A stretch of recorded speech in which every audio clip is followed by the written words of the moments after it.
From high in a tower named after himself, Boris Balkan runs his business and his most beloved hobbies, spanning the globe from New York City to Paris, France.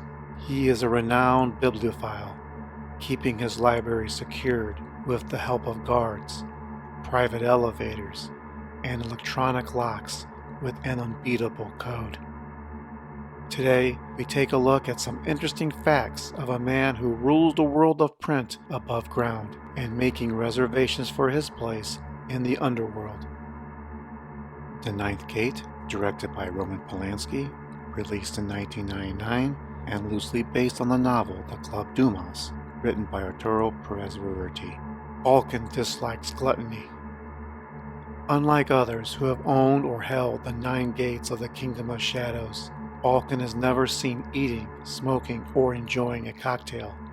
Others have, including Liana Telfer, the Sinisa brothers, Victor Vargas, Bernie, Baroness Kessler, even Dean Corso is seen drinking, smoking, and eating. Balkan does take a mouthful from a vacuum-sealed flask, likely a homemade elixir, but the kick is, Balkan's back is turned to the camera, and we don't really see him drink.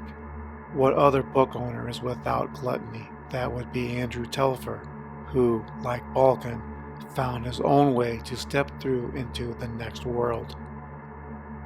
That, my friends, is called bookends. Balkan never sits.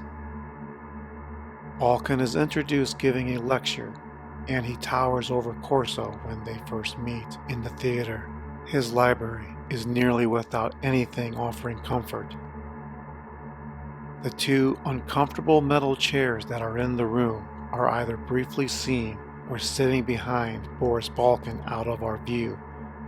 Coincidence? I think not. In fact, Corso emphasizes Balkan's preference to stand tall. He even asks Balkan if he gets dizzy standing by the window.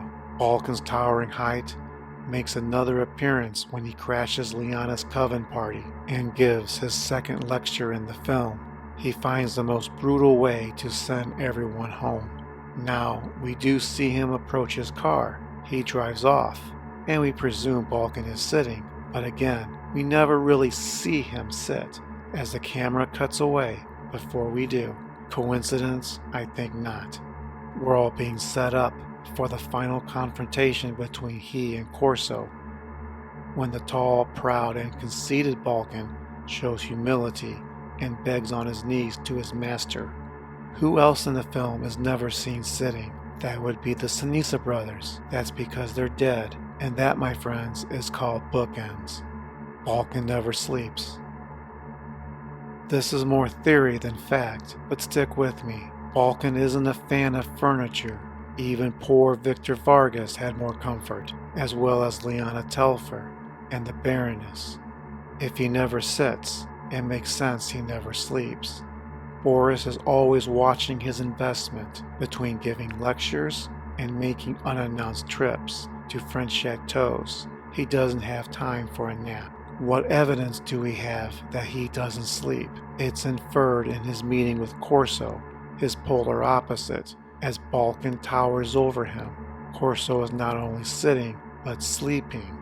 Balkan even jests to Corso that he would be better off without sleeping if the book he was caretaking was important enough.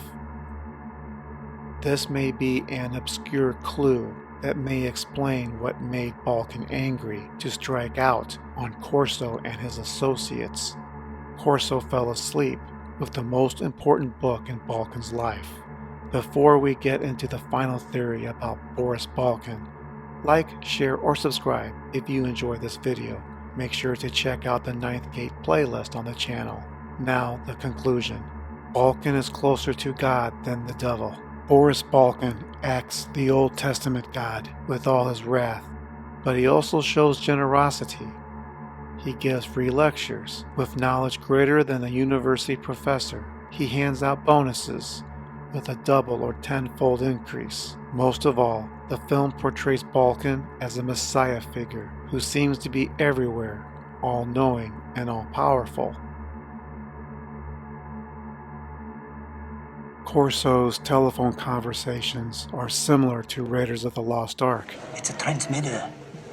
It's a radio for speaking to God. Corso even climbs to a mountaintop and returns with engravings created by a supernatural being. Coincidence? I think not. Let me know in the comments below. What are your theories about Boris Balkan, the man, the industrialist, the paper tycoon? This is Mr. G of Synergy saying, 666 is your security code, Boris? What were you thinking?